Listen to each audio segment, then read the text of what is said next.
नमस्कार दोस्तों, जय हिंद। द बोरिंग डायरी के नए एपिसोड में आपका स्वागत है। और आज के डिस्कशन में हम एक बहुत ही इनोवेटिव सॉल्यूशन के बारे में डिस्कस करेंगे जो रशियंस ने निकाला है with regards to their Geran drone, जो कि जिसे कि हम वर्ल्ड फेमस शायद ड्रोन के नाम से भी जानते हैं। तो उसी पे आज हमारा डिस्कशन रहेगा। तो आगे बढ़ने से पहले प्लीज़ चैनल को सब्सक्राइब करें, लाइक करें, शेयर करें। चलिए आज के प्रेजेंटेशन में हम डीप डाइव करते हैं। तो हुआ क्या है, अगर हम कॉन्टेक्स्ट में बात करें तो अगर आप इस पिक्चर को ध्यान से देखें, दिस इज़ अ शायद ड्रोन, यानी कि इसका जो प्रीडेसेसर है उसे शायद ड्रोन कहते हैं। ये रशियन मॉडिफाइड शायद ड्रोन है जिसे ये गेरान 2 के नाम से भी कहते हैं।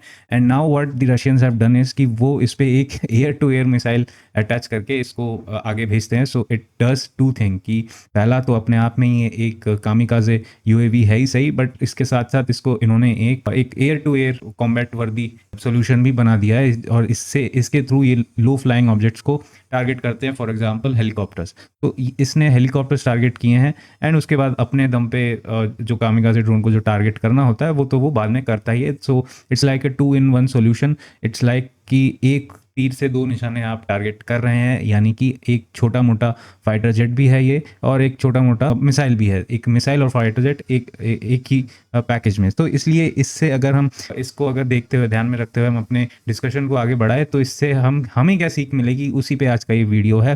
तो इसलिए इस वीडियो को शुरू करेंगे कि ये हमारे लिए कैसे, ये सॉल्यूशन, ऐसा सॉल्यूशन जो है हमारे लिए कैसे एक एसिमेट्रिक एडवांटेज ला सकता है, और हमारे जो CAD डॉक्ट्रिन है, यानी कि suppression of enemy air defence doctrine है, या फिर कोई भी दूसरे हमारे फाइटिंग डॉक्ट्रिन है, उसमें हमें कैसे मदद मिलेगी, बोथ इन हमारे वेस्टर्न और हमारे ईस्टर्न बॉर्डर पे। तो इसी के अराउंड ये एक बहुत ही छोटा सा वीडियो रहेगा जहाँ पे हम ये डिस्कस करेंगे। तो पहला तो हमारा फोकस है कि हम कैसे मिनिमम कॉस्ट और एक हाई रिवॉर्ड वाले सोल्यूशन की तरफ आगे बढ़े, क्योंकि हम जानते हैं कि ड्रोन्स बहुत इंपॉर्टेंट अब बन चुके हैं।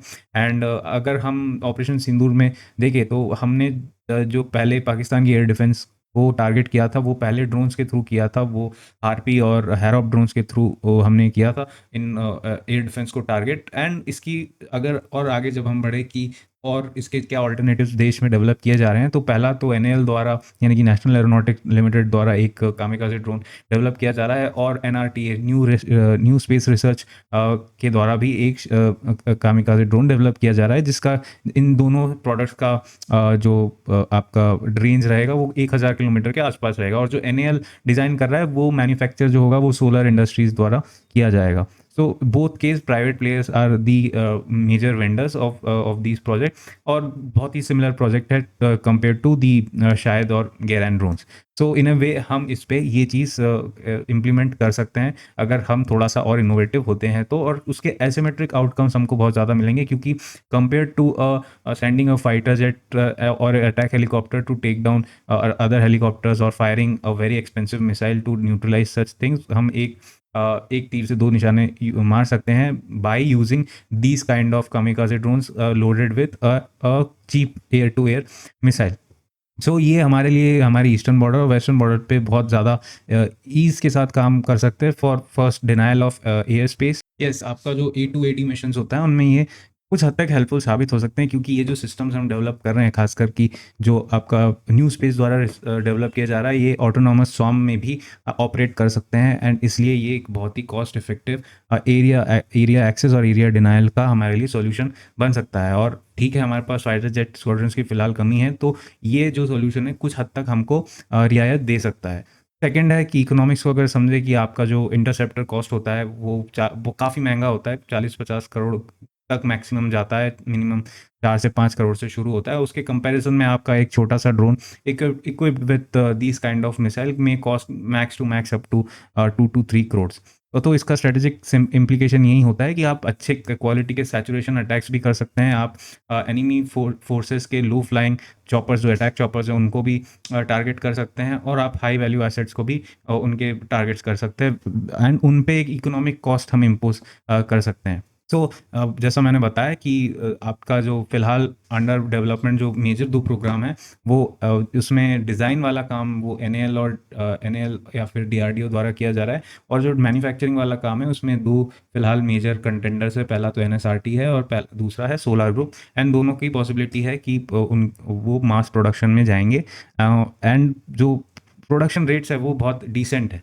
नीडलेस टू से 30 हॉर्स पावर के वैंकेल इंजन होते हैं इनमें, और पेलोड करीबन 25 से 30 किलो तक का होता है, और कंपोजिट एयर फ्रेम होता है, और 1000 किलोमीटर तक का इनका रेंज होता है, 200 किलोमीटर पर आवर की स्पीड होती है। और जो हम एयर टू एयर मिसाइल की बात कर रहे हैं आने वाले टाइम में, वो करीबन जो R60 मिसाइल है गेरान के केस में, वो करीबन 50 किलो की कैटेगरी का है, और उस पर भी डिस्कस करेंगे कि हम कौन सा मिसाइल हमारे केस में यूज़ कर सकते हैं, क्या हमारे पास कोई इंडिजिनस ऑप्शन है या फिर हमको कुछ ऑप्शन डेवलप करने पड़ेंगे, और फॉर टाइम बिंग हम क्या इंपोर्ट कर सकते हैं।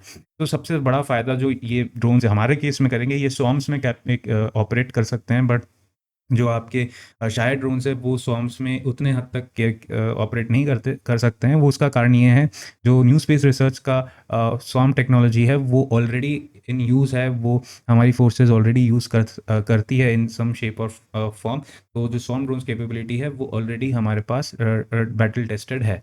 अगर हम बात करें हमारे दूसरे डॉक्ट्रिनल शिफ्ट्स की, तो कुछ हद तक हमारे एग्जिस्टिंग जो मॉडर्न डॉक्ट्रिन्स हैं उनमें ड्रोन्स का यूज़ हमने देखा ऑपरेशन सिंदूर में।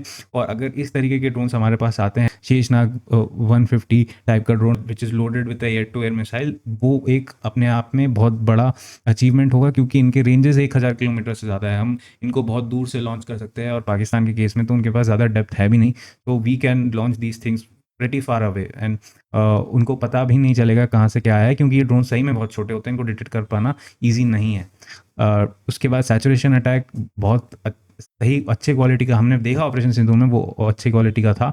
एंड बीइंग सेड कि सैचुरेशन अटैक जब हम करेंगे उन पे, वो अब और ज़्यादा इम्प्रूव हो सकते हैं, और हम और ज़्यादा दूर से उनको हिट कर सकते हैं। उसके बाद चूंकि ये सस्ते हैं, तो कुछ ड्रोन्स को हम डिकॉय की तरह भी यूज़ कर सकते हैं, कुछ ड्रोन्स को एज अ EW रूल में भी यूज़ किया जा सकता है।